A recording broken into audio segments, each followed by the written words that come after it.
So hello and welcome guys, मैं अनुतन संगानी आपका हमारे चैनल सिंपल इन्वेस्टमेंट्स पे हार्दिक स्वागत करता हूँ। ठीक है, तो आज का हमारा वीडियो है वो होने वाला है जो हमारी सीरीज चल रही थी, यानी वॉरेन बफेट के लेटर की समरी की जो सीरीज चल रही थी हमारी, उसी सीरीज का एक पार्ट होने वाला है और ये होने वाला है 1979 का लेटर का पार्ट 3। ठीक है, सो मैं आशा करता हूँ कि आपने मीन्स पहले के सब वीडियो देख लिए होंगे। अगर आपने पहले की वीडियो देखे नहीं है तो इस वीडियो के जो पार्ट 2 था, इस सीरीज का जो पार्ट 2 था, उसका लिंक मैं ऊपर आई बटन में दे रहा हूँ। और ये जो पूरी प्लेलिस्ट है, आपने वो पूरी प्लेलिस्ट देखनी है अभी तक, मीन्स आपने पहली वीडियो देखी इस प्लेलिस्ट की, तो ये पूरे प्लेलिस्ट के लिंक भी हम ऊपर आई बटन में दे रहे हैं। आप एक एक करके सब वीडियो देख लेना। अगर आपको आज की वीडियो अच्छी लगी तो देख लेना। ठीक है, सो चालू करते हैं हमारा वीडियो। लेकिन उसके पहले अगर आपने हमारे चैनल को सब्सक्राइब नहीं किया सो फटाक से नीचे जाके सब्सक्राइब बटन दबा दीजिएगा, बाजू में बेल आइकन उसको भी दबा दीजिएगा, ताकि हमारे चैनल पे कोई भी नई वीडियो है, ऐसी कोई भी नई वीडियो है, इस प्लेलिस्ट में कोई भी नई वीडियो है या फिर कोई भी प्लेलिस्ट में कोई भी नई वीडियो है, तो उसकी नोटिफिकेशन सबसे पहले आपके पास है। ठीक है, तो ये वीडियो चालू करते हैं। तो इससे चलते सबसे पहले हम पीपीटी की तरफ। So hello and welcome guys, हम आ चुके हैं अब हमारी पीपीटी पे। सो ये है Berkshire Hathaway shareholders letter 1979 part 3 in Hindi. ठीक है, और अब मैं आशा करता हूँ कि मीन्स आपने जो हमारी प्लेलिस्ट है summary of Warren Buffett letters, जिसमें हमने वॉरेन बफेट के लेटर की समरी दी है, उसके सब वीडियो आपने देखे होंगे। अगर आपने नहीं देखे तो इस आई बटन में मैं लिंक दे रहा हूँ, उसके ऊपर क्लिक करके आप पूरी प्लेलिस्ट को मीन्स पूरी प्लेलिस्ट को देख लीजिएगा, ताकि मीन्स आपको बहुत ज़्यादा इनवैल्यूएबल यानी मीन्स अमूल्य लेसन्स मिले, आपको बहुत सारी अमूल्य मीन्स चीज़ें सीखने मिले वॉरेन बफेट जो कि दुनिया के सबसे बड़े इन्वेस्टर हैं। ठीक है, सो अब चालू करते हैं हम ये वीडियो। लेकिन उसके पहले मैं आपसे सॉरी कहना चाहता हूँ कि वीडियो लाने में मैं बहुत लेट हो चुका है, क्योंकि मीन्स जो ये सीरीज़ में मीन्स जो हमारी सीरीज चल रही थी उसमें मीन्स बहुत ज़्यादा टाइम के मीन्स तकरीबन 7-8 दिनों से शायद से मैंने इस सीरीज़ में कोई भी वीडियो, इस प्लेलिस्ट में कोई भी वीडियो अपलोड नहीं किया था, क्योंकि मीन्स जो हमारा एडिटिंग क्यू था वो बहुत ज़्यादा बढ़ चुका था। इसलिए हमें बाकी सब टॉपिक कवर करने थे और इसके ऊपर वीडियो पहले अपलोड करनी थी। ठीक है, सो इसलिए हमें लेट हो गया। ठीक है, सो जो लेसन नंबर 7 है उसमें वॉरेन बफेट जी क्या कहते हैं, उसमें वॉरेन बफेट जी कहते हैं, वी नेवर वुड बाई 30 और 40 year bonds, instead we try to concentrate in a straight bond area with shorter term bonds and on issues that seemed relatively undervalued because of bond market inefficiencies। यानी Warren Buffett यहाँ पे कहते हैं कि हम 30 से 40 साल के बॉन्ड कभी खरीदना मीन्स पसंद नहीं करते। हम मेनली शॉर्ट टर्म बॉन्ड यानी जो बॉन्ड जो छोटे समय के लिए होते हैं उसको खरीदना हमें पसंद है। ठीक है, तो बेसिकली मीन्स अगर आपको ये समझ में नहीं आया तो उसके लिए हम चलते हैं इसको और एक्सप्लेन करने के लिए हमारे कैमरे पे।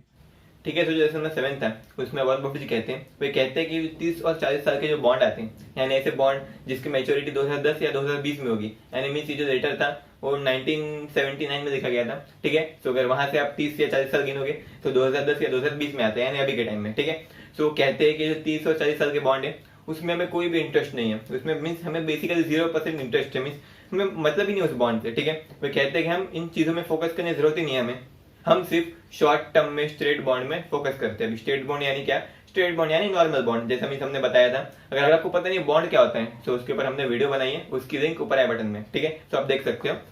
ठीक है, तो बोलते हैं कि हमारा जो इंटरेस्ट है वो सिंपल जो सादा बॉन्ड होता है स्ट्रेट बॉन्ड उसमें है, और वो भी शॉर्ट टर्म के बॉन्ड में। और नॉर्मली हम जो शॉर्ट टर्म के बॉन्ड है उसको भी हम नॉर्मली खरीदते नहीं है। जो शॉर्ट टर्म के बॉन्ड है उसको मीन्स हम जब अपॉर्चुनिटी आती है, यानी जब मार्केट में इनएफिशिएंसी होती है, यानी जो बॉन्ड का प्राइस है वो उसकी वैल्यू से कम हो जाता है, यानी जो बॉन्ड है समझ जाइए वो आपको 100 रुपए की वैल्यू ऑफर कर रहे हैं, लेकिन जो उसका प्राइस है वो सिर्फ 80 या 60 रुपए है। ठीक है, तो जब इनएफिशिएंसी होती है या फिर जो उसकी प्राइस रहती है वो कम हो जाती है, यानी जो मार्केट में जो उसकी प्राइस है, इंट्रिंसिक वैल्यू से उसकी प्राइस कम हो जाती है, तब हम उसको खरीदते हैं। सो इंट्रिंसिक वैल्यू क्या होती है? इंट्रिंसिक वैल्यू यानी किसी भी चीज की एक मीन्स उसकी एक असली वैल्यू, यानी एकदम रियल वैल्यू जो वो ऑफर कर सकता है। ठीक है, तो उसको बोलते हैं इंट्रिंसिक वैल्यू।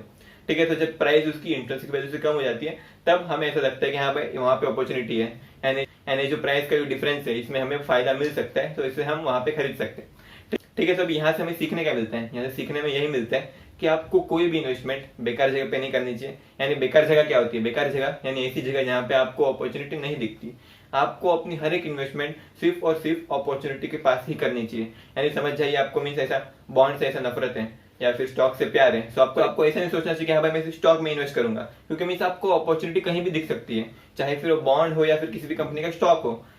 ठीक है, सो आपको हमेशा अपॉर्चुनिटी का फायदा उठाना है और आपको अपॉर्चुनिटी को मिस नहीं करना चाहिए। और आपको हर एक इन्वेस्टमेंट पे ध्यान रखना चाहिए कि आप जो इन्वेस्टमेंट कर रहे हो वो हमेशा अपॉर्चुनिटी को देख के ही कर रहे हो। अगर आप ठीक है, तो अगर आप अपनी कोई भी इन्वेस्टमेंट अपॉर्चुनिटी के बिना करते हो तो ये कुछ ऐसा हो जाएगा कि मीन्स आप एक अंधी लड़की को मीन्स आंख मार रहे हो, यानी मीन्स समझ जाए वो लड़की अंधी है और आप आंख मार रहे हो उसको, तो मीन्स उसका कुछ मतलब ही नहीं होता है। तो वैसे ही इन्वेस्टमेंट अपॉर्चुनिटी के बिना करने का कोई मतलब ही नहीं होता। ठीक है, तो ये था लेसन नंबर 7। अब चलते लेसन नंबर 8 की तरफ।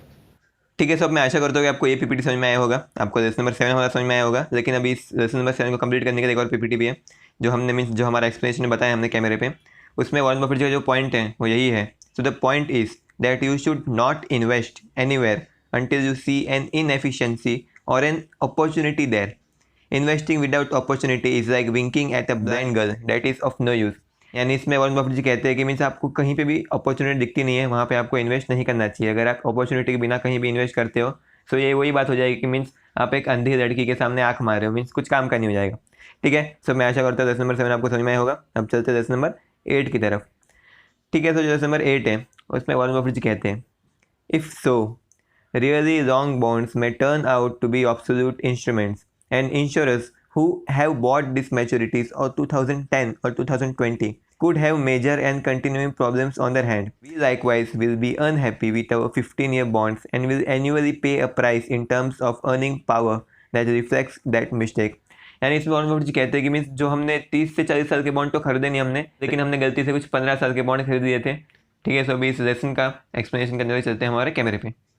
ठीक है, सो जो नंबर 8 था उसमें वॉरेन बफेट जी कहते हैं कि जैसा मैंने बताया था कि 30 से 40 साल के बॉन्ड बेकार होते हैं।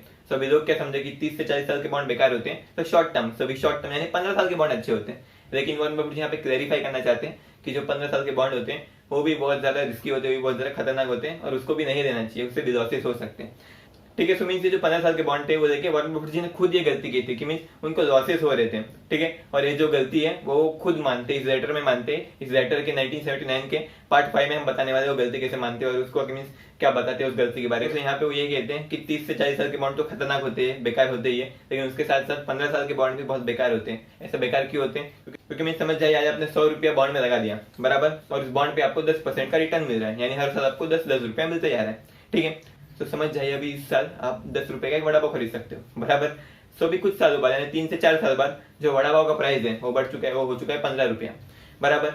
लेकिन जो भी बॉन्ड से तो आपको 10 रुपया मिल रहा है हर साल, सो भी आप एक वड़ा पाव नहीं खरीद सकोगे, आपको मिल तकरीबन 1.5 साल रुकना पड़ेगा एक वड़ा पाव खरीदने के लिए।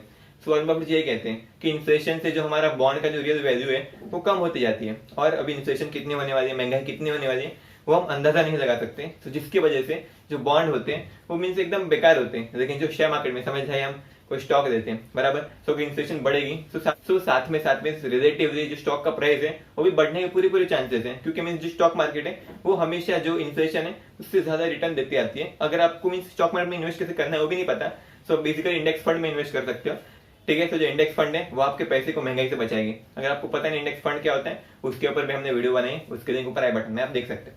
ठीक है, तो यहाँ पे वॉरेन बफेट जी ये कहते हैं कि महंगाई की वजह से और टैक्स की वजह से, वो सब चीजों की वजह से जो बॉन्ड होते हैं, यानी जो बॉन्ड में हम बेसिकली दूसरी कंपनी को पैसे उधार देते हैं 30 से 40 साल के लिए, तो मीन्स हम आज के पैसे का हम 30 से 40 साल के बाद उस कीमत क्या होने वाली हम पता नहीं लगा सकते। तो वे कहते हैं कि मीन्स एक चीज बेकार है। ठीक है, और साथ ही साथ 15 साल के बॉन्ड भी बेकार है और हमें ऐसा नहीं करना चाहिए। लेकिन अगर समझ जाए हमने उस कंपनी को उधार तो दे दिया, तो साथ ही साथ मीन्स ये तो नुकसान होता है कि मीन्स महंगाई बढ़ेगी, तो पैसा कम होगा, तो ये नुकसान तो होता ही है। लेकिन एक और नुकसान भी होता है कि समझ जाइए हमने 15 साल के कंपनी को बॉन्ड के पैसा दे दिया, मीन्स बॉन्ड दे दिया कंपनी से बराबर। सो भी 15 साल में मुझे कोई अपॉर्चुनिटी मिलती है, यानी कोई ऐसा खतरनाक स्टॉक मिलता है कि हाँ भाई ये स्टॉक एकदम फाड़ू स्टॉक है, एकदम खतरनाक होने वाला है, ये स्टॉक बहुत ज्यादा ऊपर जाने वाला है, ऐसा कोई अपॉर्चुनिटी मिलती है हमें, लेकिन हमारे पास पैसा ही नहीं है। क्यों नहीं है? क्योंकि 15 साल के लिए हमने पहले से पैसा फंसा के रखा है। ठीक है, सो वॉरेन बफेट जी यहाँ पे जो बॉन्ड है उसके साथ एक अपॉर्चुनिटी कॉस्ट भी जोड़ना चाहते हैं कि जो बॉन्ड देते हैं उसके एक अपॉर्चुनिटी कॉस्ट भी आते हैं कि मीन्स आप 30 से 40 साल तक ये बॉन्ड रखते हो, सो 30 से 40 साल के बीच में आपको बहुत सारी अपॉर्चुनिटी आ सकती है अलग अलग चीजों की। ठीक है, इन्वेस्टमेंट करने के लिए बहुत सारी अपॉर्चुनिटी आ सकती है। सो मीन्स आपको ये जो पैसा है वो अपॉर्चुनिटी बचा के रखना चाहिए आपको, मीन्स ऐसे मीन्स किसी को भी दे नहीं देना चाहिए। ठीक है, सो ये था लेसन नंबर 8। अब चलते लेसन नंबर 9 की तरफ। ठीक है, सो मैं आशा करता हूँ आपको लेसन नंबर 8 समझ में आया होगा। अब चलते लेसन नंबर 9 की तरफ। ठीक है, सो जो लेसन नंबर 9 है उसमें वॉरेन बफेट जी कहते हैं, some of our convertible bonds appear exceptionally attractive to us and have same sort of earnings retention factor applicable to the stock into which they may be converted that prevails in our conventional equity portfolio. We expect to make money in these bonds and have hopes that our profit in this area may offset losses in straight bond. यानी वो कहते हैं कि हमें bond इतना ज़्यादा means जो normal bond है इतना ज़्यादा पसंद नहीं है, लेकिन जो कन्वर्टेबल बॉन्ड्स होते हैं यानी ऐसे बॉन्ड जिसको आप शेयर में कन्वर्ट कर सकते हो एक फिक्स्ड अमाउंट ऑफ टाइम के बाद, और इसके बारे में और भी बहुत सारी चीज़ें बताई गई है, उसका एक्सप्लेन करने के लिए चलते सीधा हम हमारे कैमरे पे। ठीक है, सो जैसे 9 है उसमें वॉरेन बफेट जी कन्वर्टेबल बॉन्ड्स के बारे में बताते हैं। सो एक कन्वर्टेबल बॉन्ड्स क्या होते हैं, यानी समझ जाए कोई मेरी कंपनी है ABC मेरी कंपनी है, और मैंने बोला भाई मेरे को 10 साल के लिए तेरे से उधार चाहिए पैसा। तो मैंने उसे पैसा दिया और उसको 10 साल का बॉन्ड दिया, और मैंने बोला ये जो बॉन्ड है कन्वर्टेबल है, लेकिन ये 5 साल के बाद कन्वर्ट हो सकते हैं। तो भी कन्वर्ट किस में हो सकता है, ये जो बॉन्ड है ये स्टॉक में कन्वर्ट हो सकता है। ठीक है, तो यानी 5 साल के बाद जो बंदा जिसको मैंने बॉन्ड दिया वो इसको स्टॉक में कन्वर्ट भी कर सकता है, नहीं तो बॉन्ड ही रहने दे सकता है और मैं इसको इंटरेस्ट देते रहूंगा। ठीक है, सो ऐसा होता है कन्वर्टेबल बॉन्ड। सो वॉरेन बफेट यहाँ पे ये कहते हैं कि जो बॉन्ड रहते हैं, अगर हम शॉर्ट टर्म में बेसिकली स्ट्रेट बॉन्ड की तरफ जाती है अगर अपॉर्चुनिटी दिखती है हमें, लेकिन अगर हम लॉन्ग टर्म की बात करेंगे तो कन्वर्टेबल बॉन्ड मुझे ज़्यादा अच्छा लगता है लॉन्ग टर्म के लिए। अब आप सोचोगे कि ऐसा क्यों, ऐसा भेदभाव क्यों करते हैं वॉरेन बफेट जी? ऐसा इसलिए कि मीन्स वो स्टॉक इतना पसंद क्यों वॉरेन बफेट जी को? स्टॉक इतना ज्यादा पसंद इसीलिए क्योंकि स्टॉक में कंपाउंडिंग होती है। यानी समझ जाए कोई कंपनी का आपने शेयर खरीदा है, बराबर, यानी आपने मेरी कंपनी का शेयर खरीदा है।